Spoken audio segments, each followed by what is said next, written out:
Hope everyone has been enjoying this beautiful weekend. I just wanted to come in here for a few minutes today, as promised, and share a little bit more about the Core 4, which is the formula that we introduced on Bootcamp Saturday. So let me share my screen here, and then we will get down to it. So here it is, the Core 4. These are the most important daily activities to grow your business. And the Core 4 is a really critical piece of, I'd say, not only growing your own business, but being able to grow other people and lead them more effectively so that you can find more impact and more freedom. So I want to start by saying a successful business is about doing the right things the right way consistently over time. So the truth is, you guys, success is boring, and where most coaches go wrong is we get impatient. So if things don't work right away, we get frustrated, and then we complicate the process by going off and finding new things to do. And what happens when we move on and try a bunch of new things is we stop doing the most important things that actually bring us the results. We just didn't take the time to get better at them, or just didn't do them long enough to see the fruit. So here are the Core 4. The biggest needle moving activities in this business are non-negotiables. Each day we make new connections, we create content, we respond to engagement, and we follow up. If you can master these 4 things and do them consistently over time, you will see growth guaranteed. So I'm talking about this one first because our entire business relies on this as the very top of the funnel. I guarantee you that every coach who consistently brings on clients each month is doing this every single day. We are making new connections. We are starting 3 to 5 conversations with people we haven't talked to in a long time. We are not currently in communication with them. We've never talked to them about program. And I want you to pretend that you do not have a business when you start these conversations. Leslie mentioned this on Saturday. We are not messaging people about our business or promoting the program. We are simply connecting with them on a personal level. So here's the most common process we use. It's called like, comment, message. So essentially we go to the person's profile, we like 2 posts, we comment on 1 post, and then send them a message ending with a question. So here's an example of what this looks like. Hey Sarah, noticed you just got back from Disney the other day. My husband and I took the kids on their first trip to Disney back in April. So much fun and so exhausting. What was your kids' favorite park? Okay, nothing about health.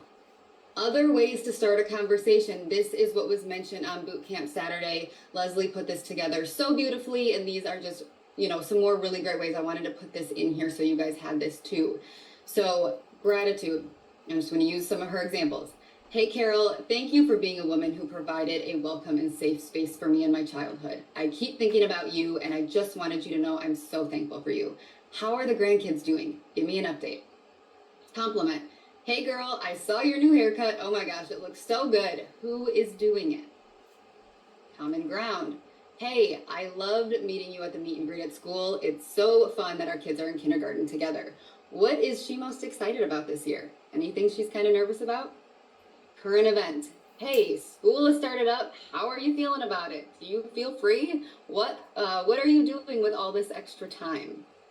Congratulate. Hey, I saw you bought a new house. Oh my gosh, it is so beautiful. What a celebration. You guys have worked so hard for this. Tell me your favorite feature. What are you loving? Shared experience. Jen, I have been thinking about you so much. You are such an important part of my childhood. We have so many memories together, and maybe insert a memory. How are you doing? How are the kids? Opinion seeker. Hey, I just realized you went to Disney. I really want to bring my 6 kids, but I'm feeling a little intimidated. We don't do Disney. Tell me what I need to know. Offer help. Hey, I saw that you're looking for a new roof. We had a great experience with a roofer. I want to send them your way. Or just send a meme, a GIF, or a reel. Hey, thought this would make you laugh. Or just say hi. Hey, I'm thinking about you. How are you? So keep it light, friendly, and inviting.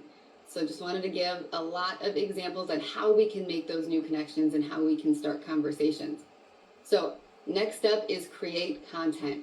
So this includes our posts and our stories. The problem a lot of coaches have is they're too promotional or transactional in their content. Always talking about discounts and message me for info and let me know if you're ready to join, things like that. And some of this is perfectly fine, but not in every single post. If we are doing that too much, we're going to flag some sales resistance. So the goal is to connect with our audience, add value, and show what's possible with our program through our posts and our stories each day. And we want to, infuse your heart and story into your posts because that's really what's going to connect with people. So 3 types of content. These are the 3 types that we share in order to really be real, authentic, and relatable. And these 3 types are value, connection, and proof. So some examples of a value post would be like sharing a recipe, sharing some tips, a how-to, informing or educating them on something, common mistakes, myths, or concepts when it comes to health and weight loss. Problem solving. This is a great one. You can kind of talk through maybe how you helped a client solve a particular problem because that may help them as well. Giving away some freebies. Connection type posts are life, like what you're doing that day. Something funny, something encouraging, your mission, beliefs, values, lessons that you've learned, engagement posts, things like that. And then proof is your story or your updates, transformation posts, client wins and shout outs, talking about the fuelings or program and specifically how they help solve a problem. And I just want to emphasize too, with these value posts, these do not include any mention of Optavia or the fuelings or the program or anything. We really want to keep this as genuine value that we're giving people. So it's really going to be about finding a good balance between posts that, give value or help people move forward in their health, even without program, posts that connect and make you relatable, and posts that show what's possible with program.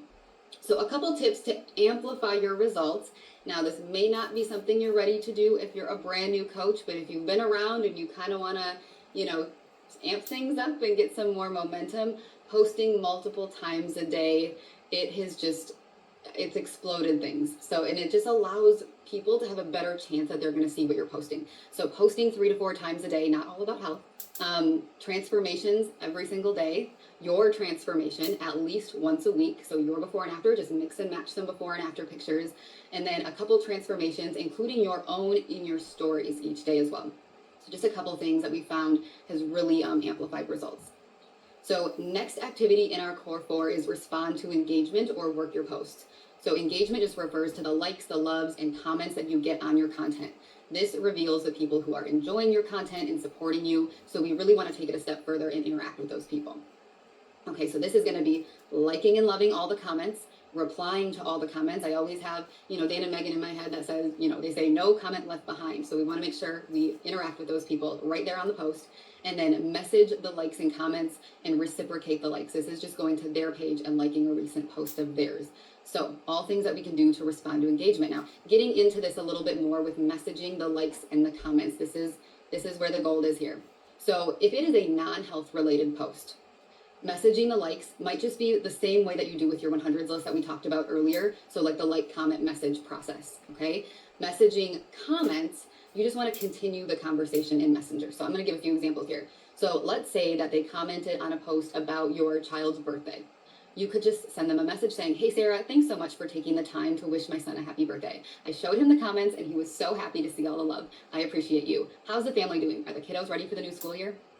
Okay, example number 2, let's say that they commented on your post asking what kind of dog people have. Like let's say you did an engagement post and you were just saying, what kind of dog do you have? A way that you can take that further with the people who comment is going into Messenger and saying, hey, Lori, my kids have been begging for a dog lately. Can you tell me more about your beagle? Is that breed pretty good with kids? I really don't know much about dogs. Okay, and that is truth. My kids have been begging me for a dog lately. All right, messaging the likes and comments with health-related posts. So I just have messaging the likes and comments in general here a few different ways. Hey, thanks for taking the time to like or comment on my post the other day. It lets me know people are actually paying attention. I'm curious, what are you currently doing right now in this area? Or maybe, what made you like the post? Was there anything specific? Or you could say, what do you find to be your biggest challenge in this area? Okay, and then I have some specific ones. If you sent a recipe, you send that recipe in Messenger. So let's say you had a post that you had people ask you for the recipe, send it in Messenger, and then send a follow-up message that says, there's the recipe you asked for. Let me know if you end up trying it. Do you have any specific health goals you're working on, or just wanting some healthier options? This is a great way to open up that conversation.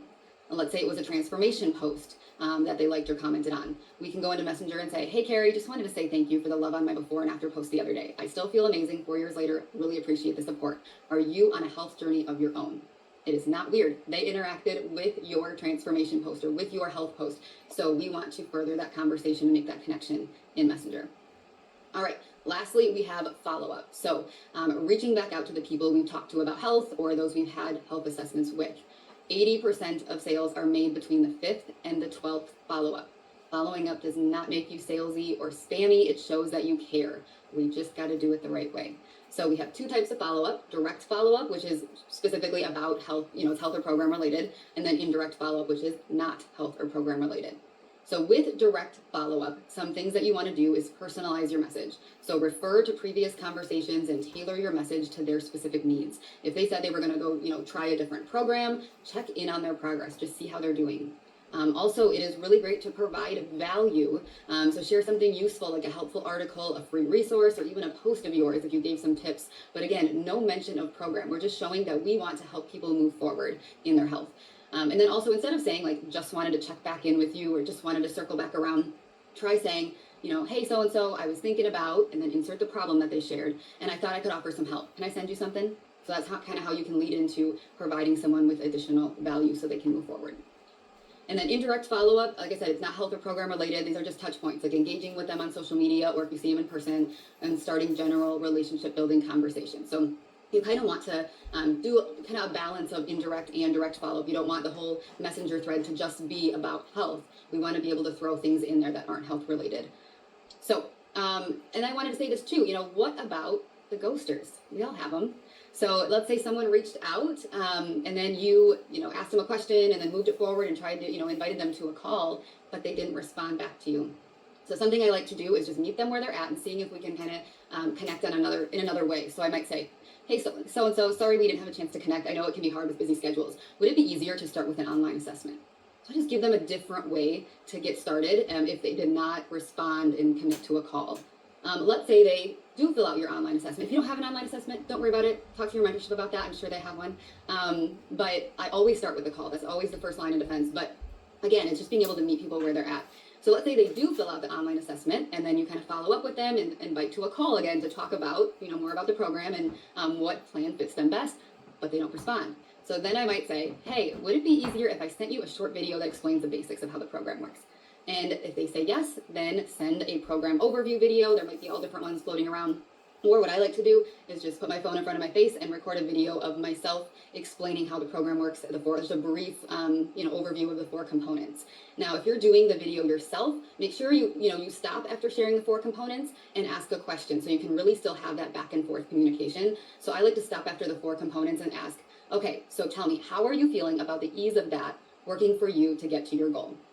And that's always how I follow up after the 4 components, even if I'm on a phone call with people. But I like to stop and see, how are you feeling about the ease of that working for you to get to your goal? And then wait for them to respond and be able to finish that conversation. So that's it. There you have it. The core 4 activities. It's really all 4 of these things that work together in synergy to get you the results that you're looking for. And I wanted to mention these too because while those 4 activities, like I said, are the non-negotiables, these are the foundational activities that we do each day, and we have to get better at those and do them consistently over time. But there are other things we do to grow our business as well. So we call these ongoing activities. So this is where you fill those white spaces of your day with, or your work blocks. Sending birthday messages, saying hi to new friends, engaging with people in person, inviting someone to explore coaching, responding to conversations, sending friend requests, keeping in relationship with past clients, and engaging with other people's posts and content. So all very important things too. So I will stop my share here. Hopefully that was helpful. You got some good ideas. Now take all of this and go apply it, get into action, and I will see you soon. Have a great